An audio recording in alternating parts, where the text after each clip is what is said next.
এমনভাবে ডিমের অপচয় করতে থাকলে ডিমের দাম হতে পারে ১ পিস ৩০ টাকা। কারা বলছে? বলছে পশ্চিমবঙ্গের সাধারণ মানুষজন। না, কোনো বুদ্ধিজীবী মহল নয়। পশ্চিমবঙ্গের সাধারণ মানুষজনই কিন্তু এই কথা বলছেন। তারা পরিষ্কার জানাচ্ছেন যে এভাবে যদি ডিমের অপচয় হতে থাকে তাহলে ১ পিস ডিমের দাম ৩০ টাকা পর্যন্ত হয়ে যেতে পারে। আর সেক্ষেত্রে আমরা খাবো কি? আমাদের তো ইনকাম নেই। আমাদের ১৫ খানা বছর ধরে যা অবস্থা করে দিয়ে গেছে বিগত সরকার, তাতে করে আমাদের সংসার তো চলছে না। ৳৭ পিস ডিম আমরা কিনে খেতে পারি না। সেখানে যদি ১ পিস ডিমের দাম হয়ে যায় ৩০ টাকা, তাহলে তো ডিম মাসে ১ দিনও আমাদের কপালে জুটবে না। কিভাবে সম্ভব? চিন্তা করুন, একটা ফ্যামিলিতে ৪ জন মানুষ। ৳৭ পিস ডিম কিনতে গেলেও ৳২৮ প্রয়োজন। সেটা জোগাড় করতে পারছেন না, এমন অর্থনৈতিক অবস্থা করে দিয়ে গেছে বিগত সরকার।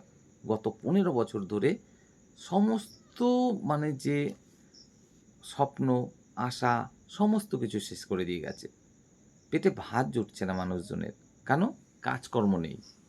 তো সেই জায়গায় এসে যদি এই মুহূর্তে ১ পিস ডিমের দাম হয়ে যায় ৩০ টাকা, তাহলে ৪ টে মানুষ একটা করে ডিম খেতে গেলেও ৳১২০ শুধু ডিম কিনতে হবে। তাহলে চাল, ডাল এসব কোথা থেকে আসবে?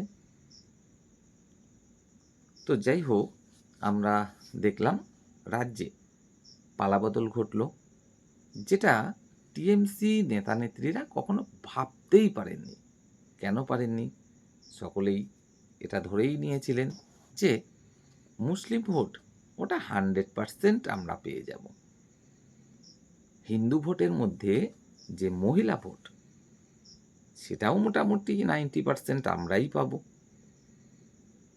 কেন তাদের এই যে এত মানে ছিল কনফিডেন্স যে আমরা মুসলিমদের অ্যাকচুয়ালি উন্নতি করি বা না করি, তাদের মাথায় হাত বুলিয়ে অন্তত তাদের এটা বোঝাতে পেরেছি যে বিজেপি মানেই মুসলিমের শত্রু। বিজেপি আসলেই তোমাদের কিচ্ছু উন্নতি হবে না। আমরাই তোমাদের উন্নতির একমাত্র রাস্তা।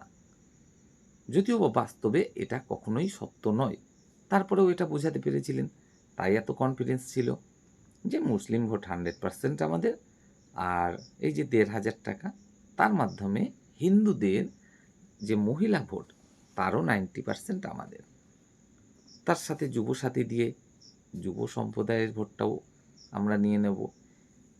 এরকমটাই হয়তো চিন্তাভাবনা ছিল। কিন্তু বাস্তবে এমন হবে তা ভাবতে পারেননি।